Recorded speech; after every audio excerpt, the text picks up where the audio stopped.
Siblaw Taraw. Hango sa salaysay ni Alfonso Naclio. Noong unang panahon, may isang napakalalim na lawa sa Fialig na ang tawag ay Siblaw. Naniniwala ang mga Ifyalig na mahiwaga ang Siblaw. Nasa tuktok ng isang bundok ang lawa. Kakaunti ang nakakaalam sa daan patungong Siblaw dahil itinatago ito ng masukal na gubat. Sabi ng matatanda, buhay ang gubat na nagbabantay sa Siblaw. Sa gitna ng kasukalan nito, mararamdaman mo ang di mabilang na mata ng gubat na nagmamasid sa bawat kilos mo. Maraming usa at baboy damong naliligo sa Siblaw, kaya't isang araw, naisipan ng isang matikas na Ifyalig na mamasyal doon upang mangaso. Madaling araw pa lamang, nagtungo na siya sa kanyang apor sa Tungtyo, isa ring lawa na mas mababa kaysa Siblaw, upang magpahinga. Nang makarating dito, inilapag niya ang kanyang fiyangiw at fiyangkaw. Matapos magluto ng kanyang pagkain, nag-igib siya ng tubig at nagpahinga. Bagamat madilim pa, nagpasya ang binatang umakyat na sa Siblaw dahil iyon ang oras kung kailan naglulublob ang mga hayop.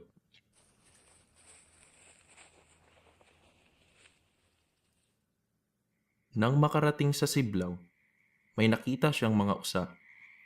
Dahan-dahan niyang nilapitan ang mga ito at pinili ang pinakamalusog.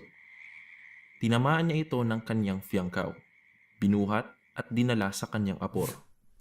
Sinunog niya ang balat nito at kinatay.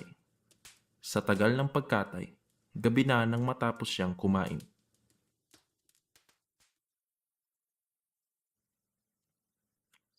Lumabas siya ng apor at tumingin sa langit. Nakita niyang kabilugan ng buwan, maliwanag sa gubat, di gaanong masukal. Nagpasya siyang maglakad-lakad. Nagbabaka sakaling may mahuli pang karagdagang hayop. Umakyat siyang muli sa Siblaw.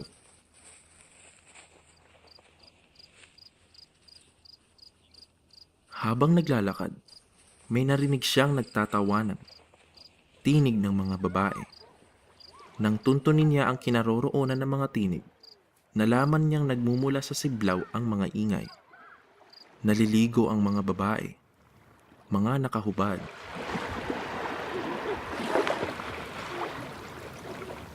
Takang-taka siya kung saan nanggaling ang mga babae at kung bakit sa gabi sila naliligo sa lubluban ng mga hayop.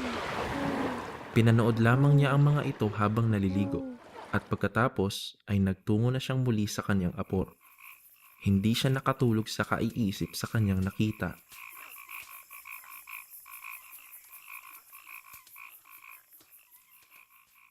Kinaumagahan, umuwi siya sa ili, dala-dala ang kanyang mga napangaso. Ngunit hindi niya malimutan ang kanyang nakita at lagi pa rin niyang iniisip kung sino at ano ang mga iyon. Nagtungo siya muli sa kanyang apor. Nagpahinga siya, nagluto at kumain. Hinintay niya ang dilim. Noong gabing iyon, bilog pa rin ang buwan. Hindi pa man malalim ang gabi, nagtungo na siya sa Siblaw. Nagkubli siya sa likod ng mga puno. Habang nakaupo siya, napansin niyang lumiwanag ang langit. Tumingala siya at nakita niyang may mga nilalang na may pakpak na bumababa mula sa langit. Kumikislap sila, pati na ang kanilang mga damit at mga pakpak. Lumapag sila sa tabi ng lawa.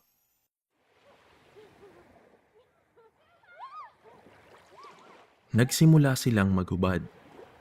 Tiningnan niya ang pinakamaganda. Pinagmasdan niya ito habang naghuhubad at tinandaan niya kung saan nito inilapag ang kanyang mga damit. Lumusong na silang lahat sa malalim na bahagi ng lawa. May kalayuan sa pinaglagyan nila ng kanilang mga damit. Lumapit ang binata sa mga damit at kinuha niya ang isang pakpak ng pinakamagandang babae. Itinago niya ito sa kanyang fiyangiw at dinala sa kanyang apor.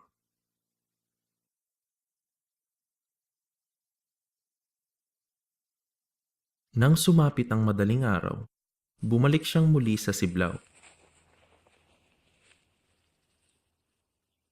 Nandoon ang magandang babae, nakaupo at umiiyak. Lumapit ang binata sa babae at kunwari nagtanong, Oh, bakit ka umiiyak? Nawawala ang isa kong pakpak. Hindi ko alam kung sino ang kumuha. Umuwi na ang mga kapatid ko sa langit, ngunit isa na lang ang aking pakpak. Hindi ako makalipad. Kawawa ka naman. Kung gusto mo, pumunta na lang muna tayo sa apor ko dahil nag-iisa ka lang dito. napilitang pumayag ang babae at sumama siya sa apor. Doon, kumain sila ng usang niluto ng binata. Matamlay ang babae dahil naiwan siya ng kanyang mga kapatid. Ano bang pangalan mo? Isa akong taraw. Iyong mga kasama ko, taraw din ang mga iyon. Bumababa kami tuwing kabilugan ng buwan dahil yun lang ang panahon na pinapayagan kami ng aming Ama sa langit na maligo doon sa malalim na lawa. Ngunit ngayon lang nangyaring may kumuha ng aking pakpak. Oh, ano na ang gagawin natin ngayon? Hanapin na lang natin bukas ang iyong pakpak. Sumang-ayon naman ang babae. Kinaumagahan, maaga pa'y naghanap na sila. Dahil nga itinago ng binata ang kaparis na pakpak, hindi nila ito nakita. Niyaya na lamang ng binata na maging asawa niya ang taraw. Dahil hindi na rin naman siya makababalik sa langit, pumayag na lamang siya. Umuwi sila sa bahay ng lalaki sa ili at namuhay bilang mag-asawa. Humanga ang mga kasama niya sa ili sa ganda ng kanyang asawa. Tinanong nila ang lalaki kung saan niya nakilala ang ganoong kagandang babae. Hindi niya ipinaalam ang buong katotohanan at sinabi lamang niya na taraw ang pangalan ng kanyang asawa. Nagpatuloy sa pagiging mangangaso ang lalaki at si taraw naman ang nagluluto at naglilinis ng bahay dahil hindi siya marunong magtrabaho sa payiw. Lumipas ang ilang taon at nagkaanak sila ng isang babae. Napakaganda ng bata, kamukhang kamukha ng kanyang ina.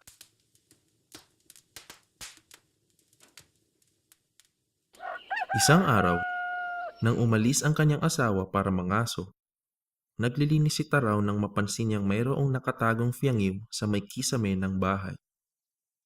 Nakita niyang hindi madalas nabubuksan ng fiyangiw at lalo siyang nasabik na makita kung ano ang nakatago doon. Nang kanyang buklatin, laking pagkagulat niya nang makita ang kabiyak ng kanyang pakpak. Ito ang pakpak niyang nawawala. Ang asawa pala niya ang kumuha at nagtago ng kanyang pakpak. Punit-punit na ito, nginatngat ng ipis kaya't butas-butas na. Dahil gagabihin pa bago dumating ang kanyang asawa, tinagpian at sinulsihan niya ang natagpuan niyang pakpak hanggang sa maayos ito. Maayos naman niyang naitabi ang kaparis ng pakpak at inilabas rin niya ito. Nang subukan niyang gamitin ang kanyang mga pakpak, nakalipad na siya. Nais na sana niyang lumipad pabalik sa kanyang mga magulang at mga kapatid at iwanan ng asawa niyang nanlinlang sa kanya.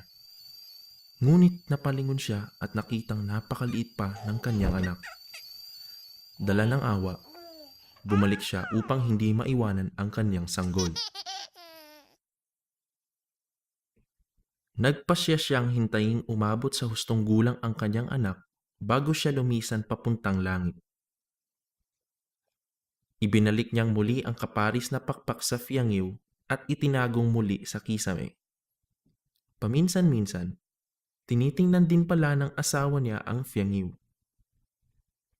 Tuwing nakikita niyang nandoon ang pakpak, napapanatag ang loob niyang hindi pa natutuklasan ni Taraw ang kanyang lihim. Nang mag-15 taon ang kanilang anak, nagpasya si Taraw na ito na ang tamang panahon ng pagbalik niya sa langit. Nang umalis ang kanyang asawa upang mangaso, tinawag ni Taraw ang kanyang anak upang kausapin. Anak, dahil dalaga ka na, nagpasya akong lumipad pabalik sa langit.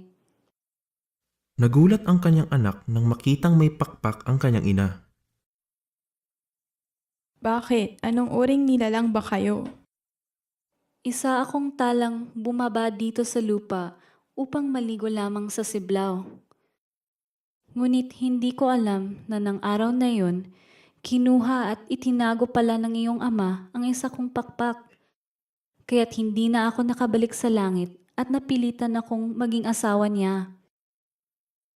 Ngunit ngayong nahanap ko na ulit ang aking pakpak, uwi na ako sa langit kung saan naghihintay ang aking ama. Ngunit bago ako umalis, mag-iiwan ako sa iyo ng isang babala. Kung nais mong magtagal ang iyong buhay, huwag na huwag kang sasayaw kung may nagdadaos ng kasiyahan. Magpapaalam na ako sa iyo. Sabihin mo na lang sa iyong ama na hindi na ako babalik. Lumipad ng papuntang langit si Taraw at nakatingalang hinahabol siya ng tingin ng kanyang dalagang anak.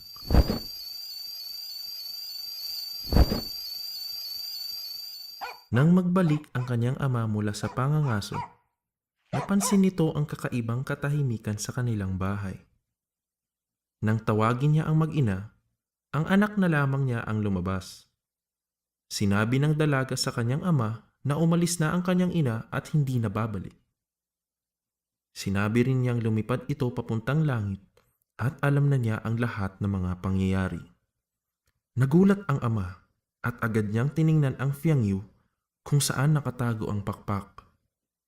Wala na ang pakpak. Batid na niyang totoo ang sinasabi ng anak. Wala na ang ina mo. Dahil dalaga ka na, ikaw na lamang ang magluluto at maglilinis dito sa bahay.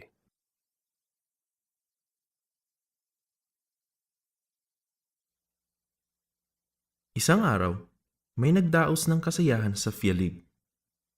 Nagpasya ang ama na dumalo sila ng kanyang anak. Maagang nagsimula ang kasiyahan. Matapos kumain, tumugtog ang mga kiyangsa at nag-umpisa ang sayawan. Dahil marunong ding tumugtog ng kiyangsa ang ama, nakisali siya sa iba pang tumutugtog. Hindi naman makasayaw ang dalaga dahil sa babala ng kanyang ina. Pilit naman siyang pinasasayaw ng mga kasama niyang dalaga. Sige na, sumayaw ka naman para makita din namin ang sayaw mo. Ang ganda-ganda mo pagkatapos di ka sasayaw. Ang ganda pa naman ng tapis mo. Nang matapos ang tugtog, tumabi sa kanya ang kanyang ama. Nang mag-umpisang muli ang tugtugan, tinawag na naman siya upang sumayaw. Sige na, sumayaw ka naman para sa amin. Oo nga naman anak. Sumayaw ka na. Anong silbi ng pagpunta natin dito kung hindi ka naman sasayaw? Di batid ng kanyang ama ang babala ng ina sa dalaga. Dahil sa sinabi ng ama at dahil na rin sa kasabikang sumayaw sa kasiyahan, sumayaw ang dalaga. Nang mag-umpisa siyang sumayaw, napatigil ang lahat. Bukod sa maganda siya, napakahusay pa niyang sumayaw. Para siyang lumilipad kung sumasayaw. Tumigil sa pagsasayaw ang iba at nanood na lamang sa kanya. Tuwang-tuwa ang kanyang ama sa ipinamalas na husay at ganda ng kanyang anak. Natapos din ang tugtog. Noon na lamang naalalang muli ng dalaga ang babala ng kanyang ina. Ngunit hindi pa rin niya ipinaalam sa ama ang lihim nila ng kanyang ina. Makalipas ang ilang araw, sumama ang pakiramdam ng dalaga. May sakit ako, ama. Oh, bakit? Ano nangyari? Ipinagtapat niya sa kanyang ama ang babala ng kanyang ina. Bakit hindi mo ipinaalam sa akin yan para ipinagbawal ko sana ang pagsayaw mo? Makalipas ang ilang araw, sa kabila ng paghahanap nila ng iba't ibang lunas sa kanyang karamdaman, namatay ang dalaga. Labis ang pagsisisi ng ama. Nang mailibing na ang dalaga, hindi na malaman ng ama ang kanyang gagawin. Mag-isa na lamang siya sa kanyang katandaan.